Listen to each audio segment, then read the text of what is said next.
নমস্কার বন্ধুরা, এখন শুনবেন সুকুমার রায়ের গল্প পুতুলের ভোজ।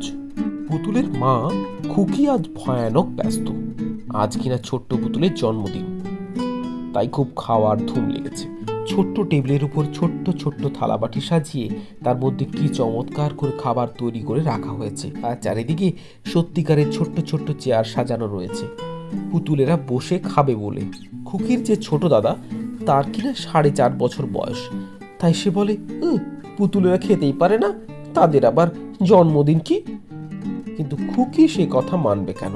সে বলে পুতুলেরা সব পারে, কে বললে পারে না? কে বললে যে কখনো কোনোদিন তারা কথা বলে না, কখনো কোনোদিন খায় না? খোকা পুতুলের যখন অসুখ করেছিল তখন সে কি মা মা বলে কাঁদতো না? নিশ্চয়ই কাঁদতো। তা না হলে খুকি জানলো কি করে যে তার অসুখ করেছে? খুকির দাদা এসবের জবাব দিতে পারে না, তাই সে বোকা মেয়ে, হাঁদা মেয়ে বলে মুখ ভেঙচিয়ে চলে যায়। খুকি গেল তার মার কাছে নালিশ করতে। মা সব শুনে টুনে বললেন, সব সময় সকলের কাছে কি পুতুলরা জ্যান্ত হয়? যেদিন দেখবি পুতুল সত্যি করে খাবার খাচ্ছে সেদিন ছোটদাকে ডেকে দেখাস। খুকি বলল, আজকে যদি ওরা জেগে উঠে খাবার খেতে থাকে তাহলে কি মজাই হবে। আমার বোধহয় রাত্রিরে যখন ঘুমিয়ে থাকি তখন তাদের দিন হয়, তা না হলে আমরা তো দেখতে পেতাম। সেই যে একদিন টিনের তৈরি দুষ্টু পুতুলটা খাট থেকে পড়ে গিয়েছিল, নিশ্চয়ই ওরা রাত্রে উঠে মারামারি করেছিল, তা না হলে খাট থেকে পড়লো কেন? আজ থেকে আমি ঘুমোবার সময় খুব ভালো করে কান পেতে থাকবো। পুতুলের জন্মদিনে কি চমৎকার খাবার! ময়দার মিঠাই, ময়দার পিঠে, ছোট্ট ছোট্ট নারকেলের মোয়া আর ছোট্ট ছোট্ট গুড়ের টিকলি, এমনই সব আশ্চর্য আশ্চর্য জিনিস। রাত্রে শোয়ার আগে খুকি পুতুলদের ছেড়ে মুছে নাইয়ে খাইয়ে ঘুম পাড়ালো আর বলে দিল, এই দেখ খাবার টাবার রইল, রাত্রে উঠে খাস। কোথায় কে বসবে, কোনটার পর কোনটা খাবে, ঝগড়া করলে কে কি শাস্তি পাবে, সব বলে তারপর দুষ্টু পুতুলটাকে খুব বকে ধমকে আর ছোট্ট পুতুলকে জন্মদিনের জন্য খুব খানিকটা আদর টাদর করে তারপর খুকি গেল বিছানায় শুতে।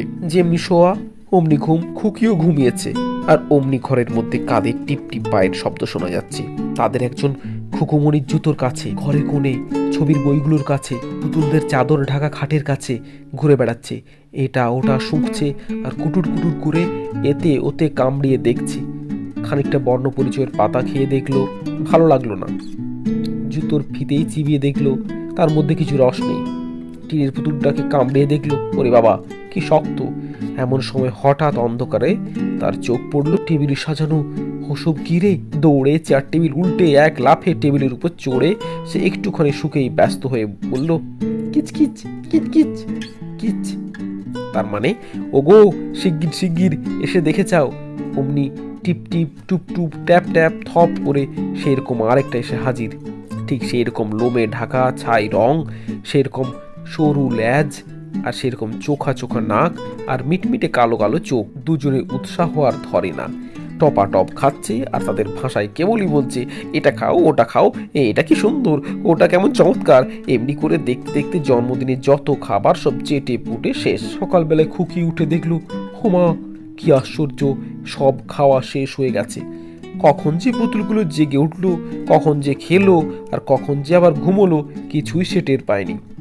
খেয়েছে খেয়েছে, সব খাবার খেয়েছে বলে সে এমন চেঁচিয়ে উঠল যে মা বাবা ছোটদা বড়দা সবাই ছুটে এসে হাজির। ব্যাপার দেখে খুকির কথা শুনে সবাই বলল, তাই তো, কি আশ্চর্য। খালি ছোটদা বলল, তাই বই কি, ও নিজে খেয়ে এখন বলছে পুতুলে খেয়েছে, দেখো তো কি অন্যায়। আসলে ব্যাপারটা যে কি তা কেবল মা জানেন আর বাবা জানেন, কারণ তারা ঘরের কোণে ইঁদুরের ছোট্ট ছোট্ট পায়ের দাগ দেখেছিলেন। কিন্তু সে কথা খুকিকে যদি বলো, সে কখনো তোমার কথা বিশ্বাস করবে না।